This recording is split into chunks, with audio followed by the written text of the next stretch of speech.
میاں جاولاتی صاحب وہ یہ کہہ رہے ہیں کہ اس سسٹم کا پتہ ہی نہیں چل رہا. نیپال سے بات شروع ہوئی ہے کہ پاکستان میں سسٹم کیا ہے, تو بڑا استحکام آ رہا ہے اگر یوں دیکھا جائے, کیونکہ سب کچھ ٹھیک چل رہا ہے, اپوزیشن کوئی نہیں ہے, یہ نہیں ہے, وہ نہیں ہے, لیکن ویسے عدم استحکام بھی بہت ہے. جو میں سمجھوں ان کی بات سے کہ مطلب نیائی صاحب کو بھی سسٹم سمجھ نہیں آ رہا. تو آپ کو سمجھ آیا کوئی سسٹم؟ مجھے تو پتا ہے کیا ہے سسٹم, لیکن آپ کو کچھ سمجھ آیا؟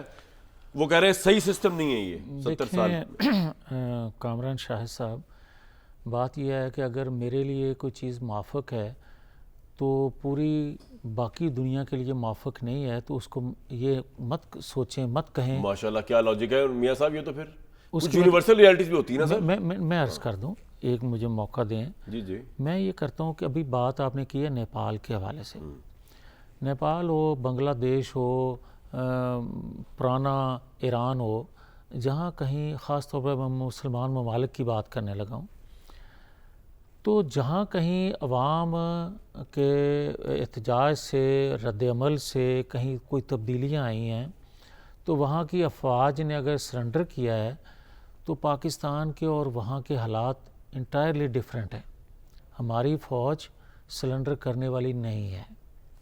اس کی وجہ آپ کے ہمسایہ ممالک کے تعلقات, خاص طور پہ ان ممالک کے اپنے دشمن پالے ہوئے یا ان کو وراثت میں ملے ہوئے دشمن ممالک کم تھے, ہمارے کچھ اپنے بنائے ہوئے ہیں. سر کچھ وراثت کرنے کی نوبت تو پتہ نہیں کب آئے گی, تب آئے گی جب کوئی لاکھوں کا مجمع کبھی پاکستان کی 78 سالہ تاریخ میں نکلا ہو باہر.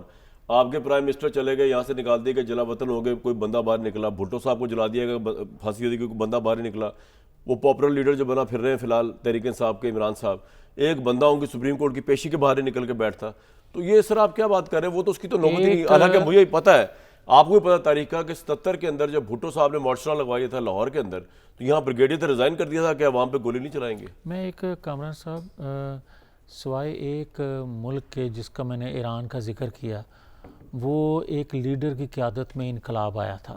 ٹھیک ہے. باقی جگہوں پہ لیڈر لیس تحریکیں چلی ہیں اور کامیاب ہوئی اور ہیں. ریسنٹلی تو خاص طور پر بنگلہ دیش اور نیپال وغیرہ انہوں نے حاصل کیے ہیں مقاصد. یہ زیادہ خوفناک ہوتی ہیں, اور زیادہ خوفناک اس سینس میں کہہ رہا ہوں کہ جہاں آج نہیں, ہم اس سے اپنی سوال یہ نہیں ہے, وہ تو آپ تجزیہ کر رہے ہیں, آپ حکومت کا بھی حصہ ہے نا, ون وے اور دی ادر وے.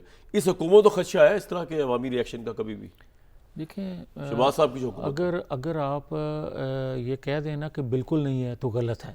اچھا ہے. میں یہ کہتا ہوں کہ جو پاکستان کے حالات ہیں, آپ یہ دیکھیں کہ تیسری جماعت کو جب وجود میں لایا گیا تھا تو یہ کہا گیا تھا کرپشن بہت ہے, بے روزگاری بہت ہے, مہنگائی بہت ہے, وہی جس کی بنیاد پہ نیپال میں انقلاب ہوا ہے. کسی جگہ پہ انقلاب جب آتا ہے تو یہ بنیادی چیزیں ہوتی ہیں, یہ بنیادی جز ہوتے ہیں, یہ سلوگن بنیادی ہوتے ہیں, اور جماعتیں بھی نئی بنائی جاتی ہیں تو انہی سلوگن پہ بنائی جاتی ہیں.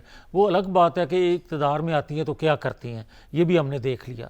مگر کیا آج سیلاب ہے, سیلاب سے جو تباہ کاریاں ہوئی ہیں, آپ کی ریاست اس پوزیشن میں ہے کہ کل کو یہ سیلاب ختم ہو جائے تو ان کے دکھوں کا مداوع اس طرح ریاست کر پائے, جبکہ ریاست ایک ماں کا درجہ رکھتی ہے. ماں جو ہوتی ہے وہ اپنی اولاد کے دکھوں کا مداوع. آپ کو سر اس بات کا میری سن لینا.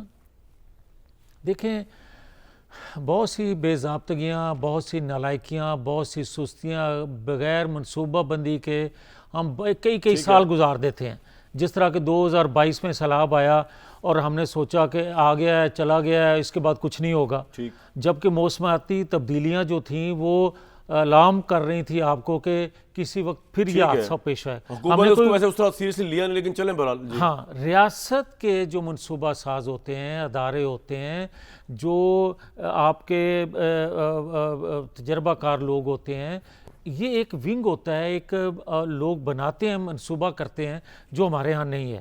میں یہ کہنا چاہتا ہوں, جو نیپال کے حوالے سے بات شروع ہوئی تھی, کہ دیکھیں خدا نہ کرے ایسا موقع آئے کہ ہماری افواج سرنڈر کرے. میں یہ کہتا ہوں خدا کرے ایسا موقع آ جائے کہ ہم اپنی غلطیوں سے سیکھیں. میں یہ کہتا ہوں کہ عمران خان ہو, زید بکر ہو, کسی کے کہنے پہ وہ تحریک کامیاب نہیں ہوگی. مگر لوگوں کے اندر جو محرومیاں ہیں، جو اندر کمزوریاں ان کو نظر آتی ہیں، جو زیادتیاں ناانصافیاں ان کو نظر آتی ہیں، وہ خدا نہ خواستہ کسی وقت آپ کا پوائنٹ آ گیا. اچھا، بنگلہ دیش اور نیپال دونوں معاملے میں فوج نے سرنڈر نہیں کیا. بنگلہ دیش کے معاملے میں تو فوج نے حسینہ واجد کو نہیں مانی بات، گولیاں چلانے والی، وہ عوام کے ساتھ کھڑی ہو گئی جا کے. یہاں پہ بھی آپ دیکھ رہے ہیں پولیس کی کنفنٹریشن تھی عوام کے ساتھ، فوج کا نہیں تھا. اور پاکستان میں آپ نے دیکھ لیا کہ عمران خان نے ٹل کا زور لگا لیا، عوام فوج کے خلاف نہیں نکلی. 9 مئی میں تو کچھ ہزار لوگ تھے.